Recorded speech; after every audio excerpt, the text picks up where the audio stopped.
어떤 사람이 엿을 파는 장사에게 엿 2개를 샀습니다. 그 2개를 받아들고 이제 말했습니다. 하나가 다른 것보다 작다 하면서 불평을 하였습니다. 또 다른 사람이 왔습니다. 똑같이 엿 2개를 삽니다. 그 2개를 받아들고 하나가 다른 것보다 더 크다 하면서 기뻐하였습니다. 꼭 같은 상황이죠. 하나가 크고 하나가 작을 때 어떤 사람은 하나가 더 작아서 손해봤다 하면서 불평을 터뜨리고, 어떤 사람은 하나가 다른 것보다 더 크기 때문에 이익을 보았다 이렇게 생각하면서 기뻐합니다. 우리가 사는 삶이 바로 그러한 경우를 많이 부딪히는 그런 삶입니다. 얼마 전 우리 교회 김영무 집사님께서 병원에서 진료를 받았습니다. 그때 국가유공자에게는 병원비가 감면이 되는 그런 것을 알고 그 병원비가 전에 감면되었습니다. 그것을 보고 옆에 있던 김선희 권사님께서 굉장히 기뻐하였습니다. 제가 기뻐하는 그 모습을 보고 생각을 하였습니다. 저런 경우에 적지 않은 사람들은 불평을 할 것이다. 지금까지 내가 이 혜택이 있다는 것을 몰라서 그렇게 많은 손해를 보았구나. 왜 국가는 이런 시책이 있으면 대상자들에게 꼼꼼히 알려주어서 알게 해야지 지금까지 알지 못하는 가운데 혜택을 볼 것을 보지 못하고 살아왔는가. 이렇게 생각하면서 불평을 할 수 있을 것입니다. 바로 같은 상황에서 어떤 사람은 기뻐합니다. 어떤 사람은 불평을 합니다. 우리가 세상을 살 때 하나님을 향해서도 꼭 마찬가지입니다. 우리가 어떤 일을 당해서 어떤 사람은 하나님의 은혜로 생각을 하면서 그 가운데서 하나님의 은총을 찬양합니다. 꼭 같은 상황인데도 어떤 사람은 하나님을 향해서 원망을 하고 불평을 쏟아냅니다. 우리의 삶에서 어떤 일이 벌어지든 우리가 그 일에 대해서 어떤 관점에서 볼 것인가 하는 여기에 대해서 그 결과는 천지 차이로 달라지게 됩니다. 오늘 본문은 바울 사도에 관해서 말하고 있습니다. 바울은 육체의 가시가 있었습니다. 오늘 7절에서 말하는 육체의 가시가 무엇인지 정확히 알 수는 없습니다. 학자들이 여러 가지로 추측을 하지만 정확하게 육체의 가시가 무엇인지는 알 수가 없습니다. 그 육체의 가시는 아무래도 무엇인지 정확히는 알지 못하지만 어떤 신체적인 통증이나 질병을 가리킬 것이다. 이렇게 일반적으로 추측을 합니다. 육체의 가시, 가시가 찌르는 것처럼 통증을 느끼거나 어떤 바늘이나 이런 아주 예리한 못으로 찔리는 것처럼 그런 어떤 고통을 느끼는 그런 질병으로 그렇게 생각해 볼 수 있습니다. 그 육체의 가시를 왜 사탄의 사자라고 말했는지 우리는 정확히 알 수는 없습니다. 아마 모든 질병은 사탄으로부터 온 것이라고 하는 이런 유대인의 사상을 반영하고 있는 것으로 볼 수 있습니다. 어쨌든 바울은 질병으로 보이는 이런 상황, 이런 그것을 가지고 살아야 했습니다. 바울은 이것이 고통스러웠기 때문에 하나님께 3번 기도했다고 말하고 있습니다. 3번 기도했다는 것은 단순히 횟수를 말하는 것 이상의 의미가 있습니다. 예수님도 겟세마네에서 3번 기도했다. 성경은 그렇게 증언합니다. 3번 기도했다고 하는 것은 단순히 숫자적으로 3회에 그치는 것이 아니라 그만큼 간절하고 끈질긴 기도를 상징적으로 표현하는 이런 묘사라고 생각할 수 있습니다. 바울은 이 육체에 있는 가시를 제거해달라고 하나님께 기도했습니다. 간절히 기도했습니다. 그런데 하나님의 응답은 내 은혜가 내게 족하다. 내 은혜가 내게 족하다. 내 능력은 약한 데서 온전하여지는 것이라. 이렇게 말씀하시면서 그 육체의 가시를 제거해 주지 않으셨습니다. 이것이 바울의 상황입니다. 이런 상황에서 어떻게 할까요? 많은 사람들은 이런 상황에서 하나님께 원망을 쏟아내고 불평을 할 것입니다. 내가 지금까지 하나님을 위해서 어떻게 살았는가? 내가 지금까지 내 일생을 하나님께 드리기로 작정을 하고 많은 고난과 능력과 박해와 궁핍의 상황을 참아가면서 이렇게 하나님을 위해서 봉사하고 헌신하고 있는데 하나님은 나의 이런 고통을 제게 주지 않는다는 말인가 하고 원망할 것입니다. 어떤 사람은 하나님, 이것이 선교의 시장이 됩니다. 내가 건강해야 더 하나님의 사명인 그 선교를 열심히 할 수 있지 않겠습니까? 내가 이것 때문에 선교의 제약을 받고 있는데 왜 이것을 고쳐주지 않습니까? 하고 말할 수도 있을 것입니다. 또 어떤 사람은 이렇게 말할 것입니다. 내가 하나님의 능력을 내보여야 되는데 사람들이 자기도 고치지 못하면서 남을 고친다고 그렇게 말하고 있는가? 자기가 저런 고통이 있으면 하나님께서 기도해서 그 기도를 응답받아야지. 하나님으로부터 응답받지도 못하는 그런 사람이 무슨 하나님으로부터 사명을 받은 큰 사도라고 말하는가? 이렇게 사람들이 말하는 그 말과 시선이 부담스러워서 하나님 꼭 이것을 고쳐줘야 합니다. 하고 불평과 원망을 쏟아낼 수도 있을 것입니다. 그러나 바울은 원망과 불평을 쏟아내기보다는 하나님의 은혜의 관점에서 자기의 처한 상황을 이해하게 되었습니다. 바울은 내가 이런 고통을 당하고 있는 것은, 이런 육체의 가시를 가지고 있는 것은 내가 자만하지 않게 하기 위해서다. 그런 하나님의 은혜의 선물이라 이렇게 말하고 있습니다. 바울은 자만할 수 있는 그런 요소를 많이 가지고 있었습니다. 바울은 소위 말하는 그 출신, 그리고 그가 쌓아놓은 그 스펙으로 말하면 누구와 견주어도 부족함이 없는 그런 사람이었습니다. 그는 히브리인 중에 히브리인이라고 자부합니다.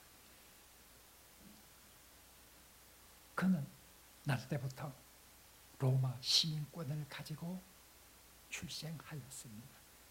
그 당시 로마 시민권을 가지고 있다고 하는 것이 얼마나 큰 백그라운드가 되었는지 우리는 성경을 읽어보면 잘 알 수 있습니다. 그는 율법을 배웠습니다. 가말리엘이라고 하는 그 당시 누구와 비교가 되지 않는 그런 최고의 랍비, 그로부터 율법을 배웠습니다. 그리고 율법을 배워서 그는 그 당시 백성으로부터 칭송을 받는 바리새인 그룹에 속하게 되었습니다. 그는 바리새인이 되었습니다. 그는 얼마나 율법을 철저히 지켰던지 빌립보서 3장 5절 6절에서 말하기를 나는 율법의 의로 따진다고 하면 흠이 없는 사람이다. 율법을 지켰느냐 지키지 않았느냐에 따라서 의롭다, 의롭지 않다라고 그렇게 판단을 한다고 하면 나는 흠이 없는 사람이라 이렇게 자부할 수 있는 그런 사람이었습니다. 그는 배우기도 많이 배웠습니다. 학식이 풍부한 사람이었습니다. 어떤 사람과도 논쟁에 밀리지 않을 정도로 학식이 풍부한 사람이었습니다. 사도행전 24장 26절에 보면 바울이 총독 베소도 앞에서 그리스도를 증거합니다. 그때 베소도가 말하는 말이 사도행전 24장 26절에 기록되어 있습니다. 바울아, 네가 많은 학문, 네가 쌓아놓은 그 많은 학문이 너로 하여금 미치게 만들었다. 네 학문이 너로 미치게 만들었다. 바울은 많이 배웠습니다.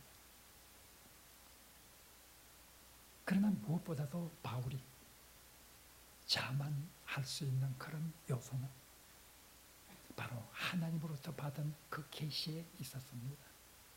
바울은 하나님으로부터 직접적인 계시를 많이 받았습니다.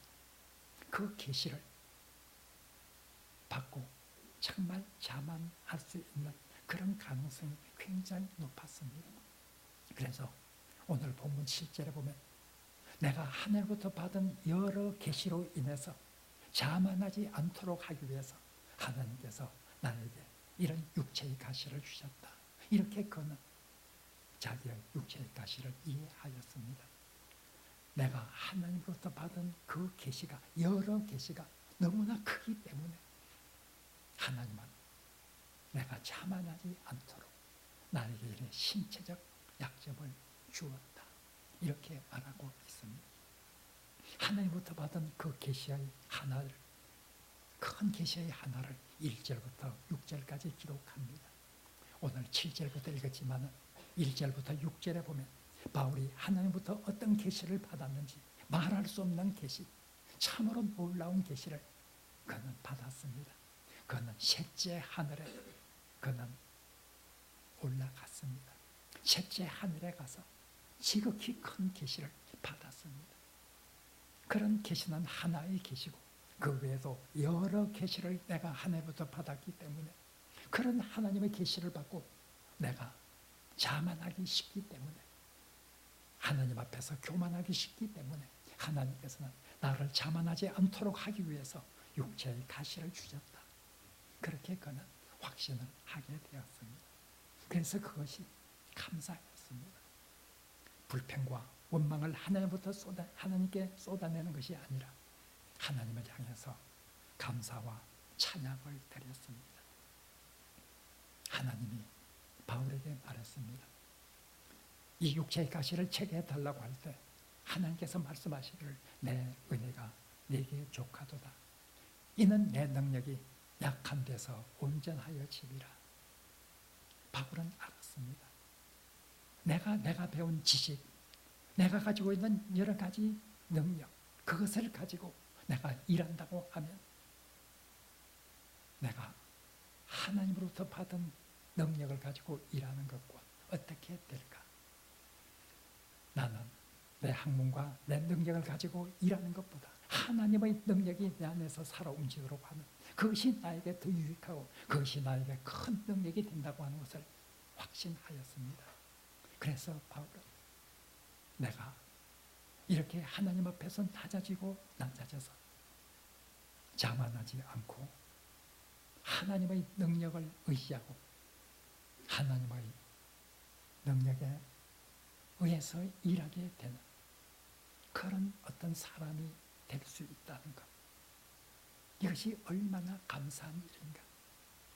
내가 내 육체의 가시가 없어서 자만하고 내 힘으로 모든 것을 하려고 했다고 하면 어떻게 되었을까? 내가 육체의 가시가 있기 때문에 내가 낮아져서 하나님을 의지하고 하나님의 도움을 구하고 그리하여 하나님의 능력이 내 속에서 이루어지는 그 현실을 직시하면서 그가 하나님께 영광을 돌리는 이것이 얼마나 감사한 일인가. 그는 그래서 오늘 본문에 나오는 대로 나는 내 약함에 대해서 자랑할 것이다. 내가 처한 그 능욕의 상황, 내가 처한 궁핍한 상황, 내가 처한 핍박의 상황, 바로 내가 처한 그 모든 고난의 상황, 그것까지도 나는 기뻐할 것이라. 그것을 나는 자랑할 것이라. 왜냐하면 하나님의 능력이 약한 내 가운데서 온전하여 지기 때문이다. 이렇게 말하고 있습니다. 얼마든지 불평할 수 있으면 불평할 수 있는 그 상황 가운데서 바울은 그 속에 있는 하나님의 은혜를 바라보게 되었습니다. 그래서 하나님께 감사를 드리는 것이 바울의 모습이었습니다. 우리가 세상을 살면서 여러 가지 상황에 부딪히게 됩니다. 우리는 감사하게 하나님을 향해서 찬양하며 살겠습니까? 아니면 불평과 원망을 쏟아내며 살겠습니까? 우리가 어떻게 살아야 합니까? 어제 한 신실한 그리스도인과 대화를 나눌 기회가 있었습니다. 그가 저에게 얼마 전에 있었던 여행에서 겪었던 일을 이야기해 주었습니다. 얼마 전에 유럽에 여행을 갔습니다. 여행을 가서 다빈치가 그린 최후의 만찬이라고 하는 그림을 볼 수 있는 기회가 있었습니다. 그 그리스도인이 최후의 만찬이라고 하는 성 앞에 섰을 때 말할 수 없는 감동을 느끼게 되었습니다. 그의 눈에는 눈물이 계속적으로 쏟아져 흘렀습니다. 예수님 최후의 만찬, 바로 몇 시간 뒤면 체포를 당하게 되고 만 하루가 채 되기도 전에 십자가에 못 박혀서 인류를 구원하기 위한 그 처절한 고통을 당해야 되는 그 시점에서, 아마 이미 그 고통은 시작된 그 시점에서 어떻게 예수님은 저렇게 제자들을 격려해주고 제자들과 함께 떡과 잔을 나누면서 저렇게 제자들을 사랑할 수 있었을까? 어떻게 채 하루가 되기 전에 그렇게 처절한 고통을 당한 그분이 저렇게 제자들과 함께 저런 시간을 보낼 수 있다는 말일까? 자기가 지금까지 고통스러운 상황을 가지고 고뇌하고 불평했던 그 모든 것이 그 그림 앞에서 완전히 사라지게 되었습니다. 내가 가진 그 고통, 저 예수님의 고통에 비하면 아무것도 아닌 이 고통을 가지고 내가 불평하고 원망하며 살아간다는 것은, 이것은 사치에 지나지 않는다. 예수님은 그 고통의 상황 속에서 어떻게 행하셨는가, 그것을 생각하며 그 고통을 기쁨으로 생각하면서 이길 수 있다고 생각하면서 여행에서 돌아왔습니다.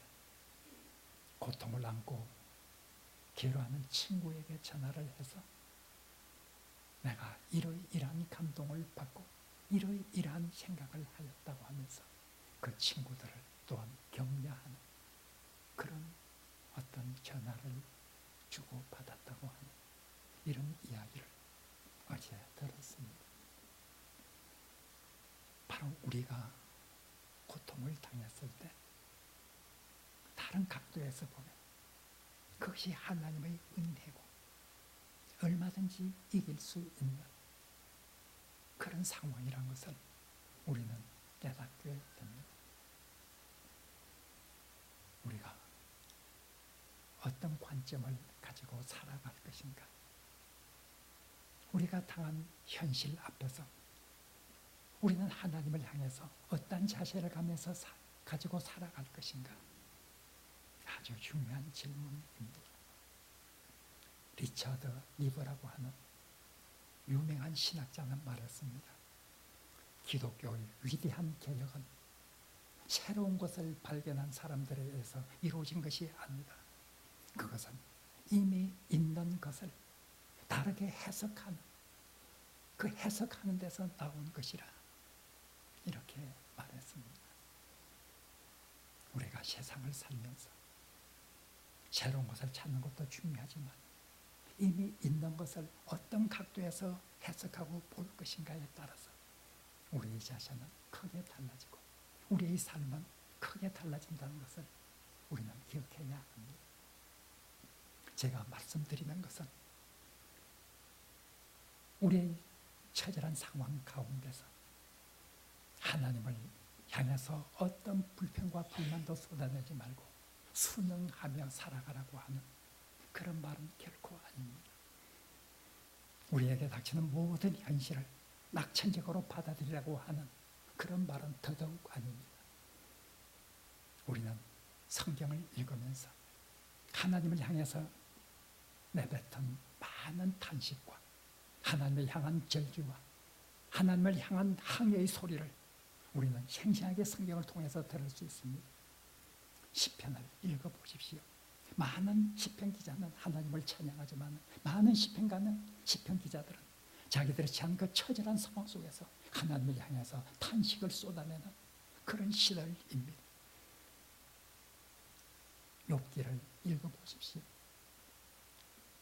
자기가 당한 그 처절한 상황 속에서 하나님을 향해서 절규하는 그 절규가 그 절규의 음성이 담겨 있습니다. 하박국 읽어보십시오. 왜 공의로운 하나님이 세상을 섭리하신다고 하면 왜 하나님이 섭리하시는 이 세상이 이런 식으로 될 수밖에 없는가? 하나님을 향해서 항의하는 그런 항의의 음성이 성경에 담겨 있습니다. 그런 목소리에 귀를 닫으란 말은 결코 아닙니다. 우리의 삶에서 어려운 일이 있을 때 모든 것을 낙천적으로 생각하면서 순응하며 하나님께 어떤 불만도 내비치지 말고 살으라고 하는 그런 말은 결코 아닙니다. 그러나 우리가 처한 그 상황을 보면서 고통의 상황, 그 고난의 상황에서 발견할 수 있는 하나님의 은혜를 보아야 한다는 것입니다. 시편 기자들은 그렇게 많은 탄식시를 썼지만 그들은 결국은 하나님의 은혜를 깨달은 사람들이었습니다. 욥, 그런 고통 가운데서 하나님을 향해서 절규했지만 욥기 마지막 장 42장에 보면 그는 하나님의 뜻을 깨닫고 하나님 앞에 회개하였습니다. 하박국 선지자가 왜 하나님이 다스리는 세상이 이런 식으로 될 수밖에 없는지 하나님 앞에 항의했지만 하박국 3장은 무화과 나무의 피 마르고 나에게 극단적인 그런 상황이 온다 할지라도 나는 나의 구원이 되시는 하나님을 향해서 찬양할 것이라. 이렇게 하박국은 끝나게 됩니다. 우리가 어려운 상황 속에서 절규할 수 있습니다. 탄식할 수 있습니다. 하나님을 향해서 항의할 수 있습니다. 그러나 그 항의와 절규와 탄식의 끝은 하나님의 은혜에 대한 발견이 되어야 합니다. 하나님은 우리가 어떤 상황 속에서도 하나님께서 베푸신 그 은혜를 바라볼 수 있는 그런 영적인 눈을 가지기를 우리에게 부탁하고 있습니다. 우리 사랑의 교회 교우들은 어떤 상황 가운데서 하나님께서 우리에게 베푸시는 그 은혜를 바라볼 수 있는 영적인 눈을 가지는 그런 신령한 그리스도인들이 되어 이 세상을 힘있게 살아가는 하늘의 백성이 되기를 간절히 바랍니다.